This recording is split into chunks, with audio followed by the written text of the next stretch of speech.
Hey everyone, if your Excalidraw drawing suddenly disappeared, appears blank, is missing after reopening the application, or seems lost after a refresh or crash, don't worry. In this video, I'll show you how to recover your work and fix the most common Excalidraw drawing disappeared problems in 2026.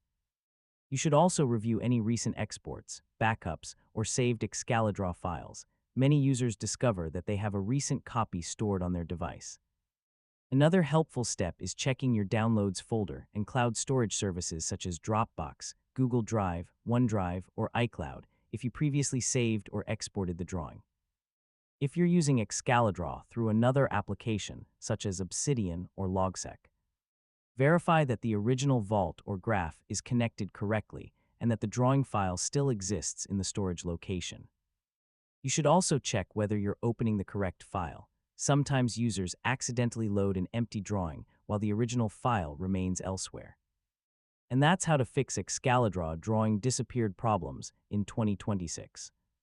In most cases, checking backups, reviewing storage locations, verifying synchronization, and recovering local data will help restore your missing work. Thanks for watching, and I'll see you in the next tutorial.